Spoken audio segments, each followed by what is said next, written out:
Assalamualaikum warahmatullahi wabarakatuh. Diucapkan kepada pensyarah kami, Puan Tengku Raziata Marzia binti Tengku Abdul Razak. Hari ini kami akan membentangkan tajuk berkaitan aplikasi kawaid fiqhiyah dalam perjanjian. Saya Nurul Hikmah binti Ruslan, nombor pendaftaran 17 DIB 18F2031 sebagai pembentang pertama akan menerangkan pengertian dan kaedah al-umur bimaqasidihha dalam perjanjian.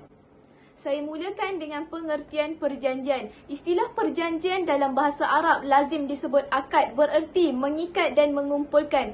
Pengertiannya adalah mengumpulkan dua tepi tali dan mengikat salah satunya dengan yang lain sehingga bersambung lalu menjadi sepotong benda. Para fuqaha menyatakan perjanjian digunakan dalam sumpah, persetujuan jual beli atau perjanjian apa sekalipun. Menurut Ahmad Azhar Bashir mendefinisikan akad sebagai suatu perikatan antara ijab dan kabul dengan cara yang dibenarkan syarak yang menetapkan adanya akibat-akibat hukum pada objeknya. Ijab adalah pernyataan pihak pertama mengenai isi perikatan sedangkan kabul adalah pernyataan pihak kedua untuk menerimanya. Apa yang penting ialah setiap orang diwajibkan memenuhi atau menunaikan segala perjanjian ataupun akad yang dibuatnya. Berdasarkan firman Allah juga ada disebut dalam surah Al-Ma'idah ayat 1. Ya ayyuhallazina amanu awfu bil uqud. Maksudnya bahawa manusia diwajibkan memenuhi atau menunaikan segala akad perjanjian yang dibuatnya. Seterusnya saya akan menerangkan al-umur bimaqasidihha dalam perjanjian. Kaedah ini membawa maksud tiap-tiap perkara itu menurut tujuannya atau setiap perkara diambil kira berdasarkan niatnya. Oleh itu amalan-amalan yang dilakukan oleh mukallaf bergantung kepada apa yang diniatkannya. Cabang kaedah ini diaplikasikan dalam konsep perjanjian kerana pengertian perjanjian menurut Islam ialah sumpah. Dalam hal sebegini, perjanjian tersebut hendaklah bertujuan untuk mencapai keredaan Allah Subhanahu Wa Taala dan mempunyai niat yang ikhlas. Contohnya, berjanji dan berniat untuk menyelesaikan hutang pada tarikh yang ditetapkan. Contoh kedua ialah dalam perjanjian sewaan, penyewa membuat sewaan dengan niat dapat memberi manfaat perlindungan kepada orang yang menyewa. Jadi sekian itu saja daripada saya dan akan diteruskan oleh pembentang kedua. Assalamualaikum, nama saya Saidatul Srina binti Saidin, nombor metrik 17 DIB 18F2001. Saya akan meneruskan pembentangan iaitu al-yakin la yazulu bisyak dalam perjanjian.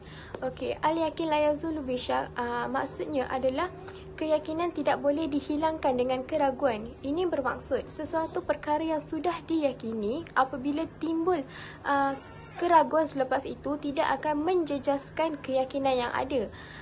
Dalam kata lain, ini juga bermaksud keyakinan asal tidak boleh ditinggalkan hanya sebab kerana adanya keraguan ataupun syak. Ini berasaskan banyaknya nas-nas yang menunjukkan apabila berlakunya syak, maka mereka perlu kembali kepada keyakinan yang asal.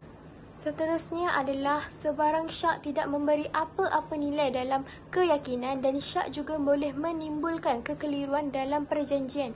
Sebagai contoh di sini adalah dalam masalah perjanjian juga iaitu adalah hutang.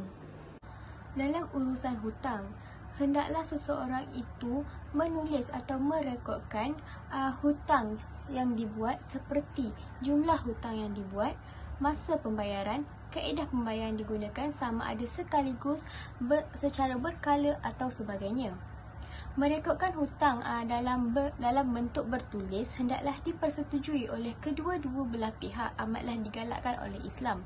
Ini kerana berdasarkan ayat Al-Quran iaitu maksudnya, wahai orang-orang yang beriman, apabila kamu berhutang tidak secara tunai untuk waktu yang ditetapkan, hendaklah kamu menuliskannya.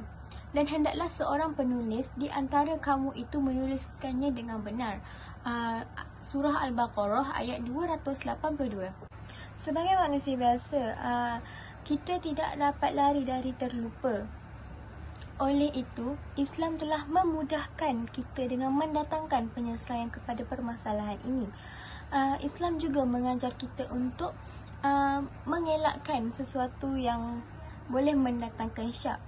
Ini adalah kerana syak boleh menimbulkan kekeliruan dalam banyak keadaan dan akan mendatangkan kesusahan kepada kita. Sekian, terima kasih. Itu sahaja daripada saya. Saya akan teruskan dengan pembentang seterusnya. Assalamualaikum warahmatullahi wabarakatuh. Nama saya Nur Ani Syafiqah binti Syamabidin. Nombor cek saya 17 JIB 18F 2004. Hari ini saya akan bentangkan tentang Al-Masyaqqah Tajrid At-Taysir dalam perjanjian. Seperti yang kita tahu, Al-Masyaqqah Tajrid At-Taysir membawa maksud kesukaran membawa kemudahan. Dalam prinsip kaedah ini, Islam memberi pengecualian kepada manusia apabila menghadapi situasi yang mendesak. Perjanjian merupakan rukhsah harus dalam kaedah ini seperti akad perjanjian baik salam, baik perjanjian akad istisna, sewaan rumah, kereta dan lain-lain serta akad muamalah yang seumpamanya. Ini adalah rukhsah harus yang diberikan oleh syarak kerana ia merupakan keperluan.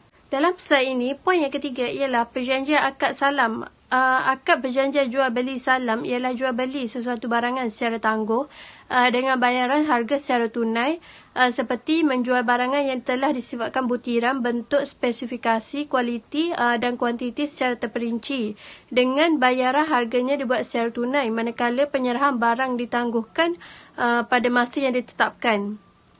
Dan yang terakhir ialah perjanjian akad istisna. Perjanjian akad istisna ialah jual beli dalam bentuk tempahan. Ia akan membuat tempahan pembuatan barang tertentu dengan spesifikasi yang tertentu yang menghendaki penjual, pemaju dan orang lain yang membuat barangan yang ditempah tersebut untuk pembeli.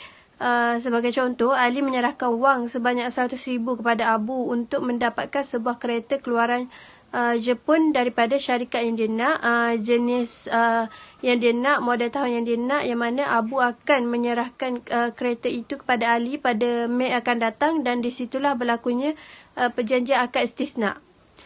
So itu sahaja daripada saya. Terima kasih. Assalamualaikum warahmatullahi wabarakatuh. Nama saya Siti Sarah Aisyah binti Muhammad Afrizal. Nombor matrik 17 DIB 18F 2003. Selaku pembentang yang keempat, pada pembentangan ini saya akan membentangkan perihal ad-durar yuzal dalam perjanjian. Allah Subhanahu Wa Taala telah pun menyebut dalam surah Al-Baqarah ayat potongan yang ke-185, Bismillahirrahmanirrahim. Yuridullahu bikumul yusra wa la yuridu bikumul usra. Membawa maksud kepada dengan ketetapan sedemikian itu Allah mengkehendaki untuk beroleh kemudahan dan dia tidak mengkehendaki menanggung kesukaran. Oleh yang sedemikian, dalam Islam, umatnya sama sekali tidak dibenarkan untuk memudaratkan diri sendiri maupun orang lain. Yang kita sedia maklum bahawa maksud durar yuzal itu sendiri membawa kepada kemudaratan itu mestilah dihilangkan ataupun dihapuskan. Sebagai hamba Allah yang taat akan perintahnya, kita tidak boleh mendekati kemudaratan itu maupun sengaja untuk mendekati dalam suatu kemudaratan kerana ianya dilarang dalam Islam. Sekiranya kita tahu akan adanya sesuatu kemudaratan itu pada sesuatu perkara, maka kita diwajibkan untuk menghilangkan, menghapuskan ataupun mencegah kemudaratan itu sendiri dengan serta-merta daripada berlaku. Antara contoh-contoh perjanjian dalam menggunakan kaedah durar al-yuzal ini yang dapat saya kemukakan ialah dalam perjanjian sewaan dan juga perjanjian hutang. Jadi saya akan menerangkan tentang perjanjian hutang. Seperti kita sedia maklum bahawa hutang piutang dapat memberikan banyak manfaat dan faedahnya kepada kedua-dua belah pihak, sama ada penghutang maupun pemiutang. Ianya merupakan satu perbuatan tolong-menolong antara satu sama lain, antara manusia yang sangat dianjurkan ataupun sangat digalakkan oleh Allah Subhanahu Wa Taala kerana ianya dapat mengurangkan kesulitan orang lain yang sedang dirundung dengan masalah. Jadi dalam konteks perjanjian hutang, iaitu apabila seseorang penghutang tidak boleh mengembalikan harta itu kembali kepada pemiliknya. Jadi kaedah fiqh durar yuzal itu sendiri telah diguna pakai. Sebagai contoh dalam situasi ini, jika seseorang yang berhutang harta orang lain lalu menggunakan ataupun merosakkannya, maka dengan itu si penghutang perlu menjamin dengan mengembalikan harta itu seumpama dengan harta yang telah dirosakkan atau yang telah digunakan, ataupun jika tiada, dia perlu membuat bayaran kepada harga harta tersebut.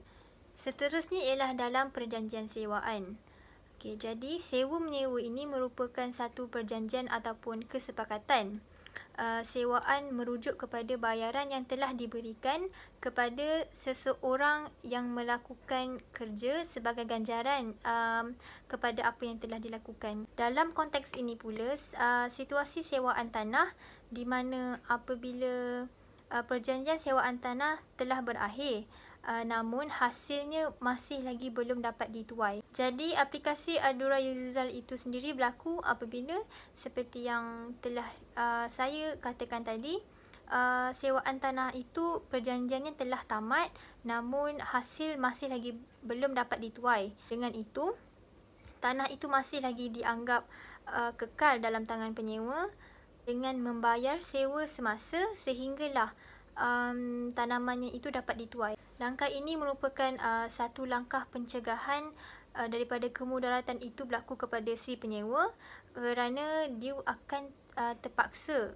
untuk mencabut tanamannya sebelum tiba masa tanamannya untuk dicabut. Sekian itu sahaja daripada saya. Mohon maaf sekiranya adanya kekurangan pada pembentangan saya.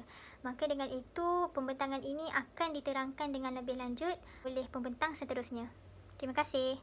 Selamat sejahtera, nama saya Rutrashni Saravanan dari DIB 4B.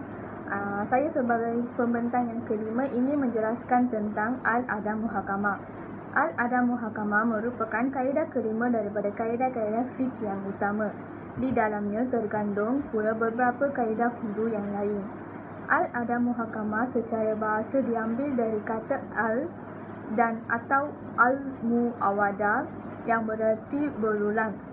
Sheikh Ahmad Al-Zarqa menyebutkan definisi Al-Ada adalah sesuatu angkapan dari apa yang terpendam dalam diri.